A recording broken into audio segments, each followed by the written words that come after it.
Badan Pusat Statistik atau BPS melaporkan inflasi pada April 2026 tercatat sebesar 0,13% secara bulanan. Sementara itu, inflasi tahun kalender mencapai 1,06%. Angka ini menunjukkan tekanan inflasi indeks harga konsumen atau IHK lebih rendah dibandingkan Maret 2026 yang mencatatkan inflasi 0,41% secara bulanan. BPS mencatat kelompok transportasi menjadi penyumbang terbesar inflasi dengan tingkat inflasi 0,99% dan andil terhadap inflasi sebesar 0,12%. Deputi Bidang Statistik, Distribusi, dan Jasa BPS Ateng Hartono menyebutkan, komoditas utama pendorong inflasi berasal dari tarif angkutan udara dengan andil 0,11%, serta bensin sebesar 0,02%. Selain itu, komoditas lain yang turut menyumbang inflasi, antara lain minyak goreng dengan andil 0,05%, tomat 0,03%, serta beras 0,02%.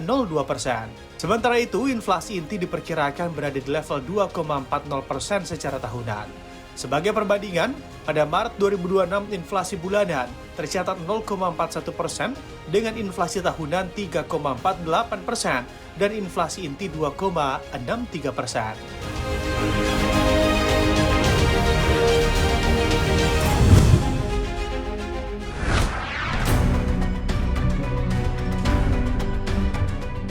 Badan Pusat Statistik atau BPS mencatat, nilai ekspor Indonesia mengalami penurunan pada Maret 2026 sebesar 3,10% menjadi hanya 22,53 miliar dolar dari bulan yang sama tahun lalu sebesar 23,25 miliar dolar. Deputi Bidang Statistik, Distribusi, dan Jasa BPS Ateng Hartono mengungkapkan, ekspor migas tercatat sebesar 1,28 miliar dolar Amerika Serikat atau turun 11,84%. Sedangkan ekspor non-migas juga mengalami penurunan 2,52% dengan nilai 21,25 miliar dolar Amerika Serikat. Sementara itu, impor migas pada Maret 2026 mengalami kenaikan 1,34% secara tahunan menjadi 19,21 miliar dolar. Sedangkan impor non-migas tumbuh 1,54% secara tahunan menjadi 16,04 miliar dolar Amerika Serikat. Oleh karena itu, Indonesia mengalami surplus neraca dagang sebesar 3,32 miliar dolar Amerika Serikat. Komoditi yang menjadi penyumbang surplus neraca dagang tersebut datang dari minyak dan lemak hewan nabati, bahan bakar mineral, besi, dan juga baja.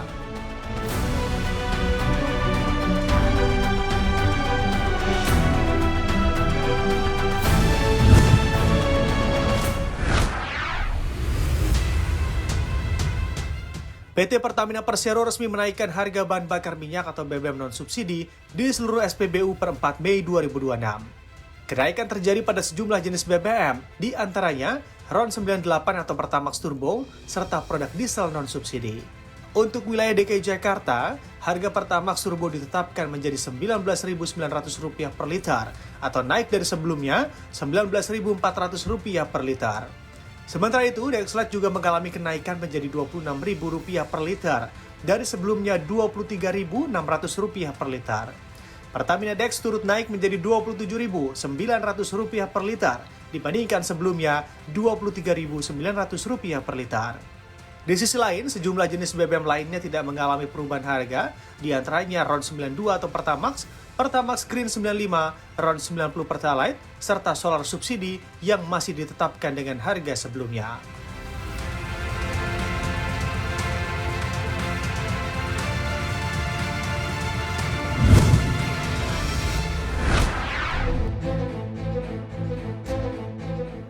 Menteri Pertanian Andi Amran Sulaiman menegaskan kebijakan Presiden Prabowo Subianto menurunkan harga pupuk hingga 20% merupakan langkah strategis untuk menjaga keberlanjutan produksi pangan nasional.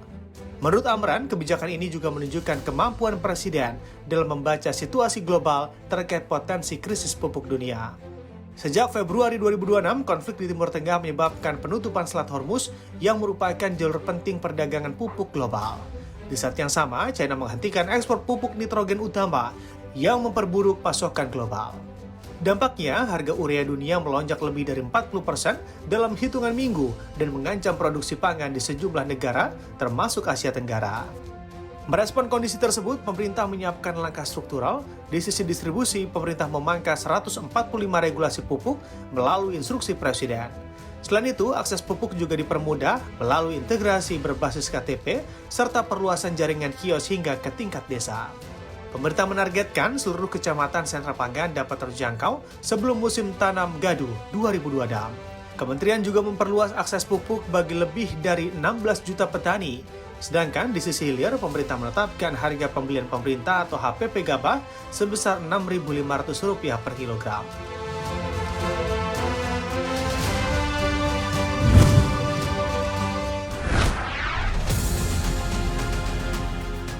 Presiden Amerika Serikat Donald Trump memberi sinyal baru terkait hubungan Washington dan Teheran.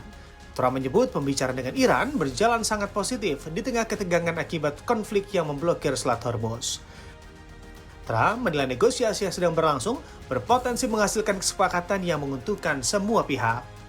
Meski demikian, Amerika Serikat juga menyiapkan langkah konkret di lapangan. Washington dipastikan akan mengawal kapal-kapal komersial yang terjebak di jalur strategis Selat Hormuz. Kebijakan yang disebut sebagai proyek kebebasan ini dijadwalkan dimulai pada Senin pagi waktu Timur Tengah. Trump menegaskan langkah tersebut merupakan isyarat kemanusiaan, mengingat banyak kapal mengalami kekurangan logistik. Di sisi lain, Iran melalui juru bicara Kementerian Luar Negeri, Esmail Baqei, menyatakan telah mengajukan rencana perdamaian 14 poin. Proposal tersebut telah disampaikan kepada Amerika Serikat melalui mediator Pakistan. Konflik ini bermula dari serangan aliansi Amerika Serikat dan Israel pada 28 Februari yang menyebabkan meninggalnya pemimpin tertinggi Iran. Teheran kemudian membalas dengan menyerang pangkalan militer Amerika Serikat serta target Israel di kawasan. Gencatan senjata mulai berlaku sejak 8 April, namun upaya damai masih mengalami kebuntuan meski perundingan telah digelar.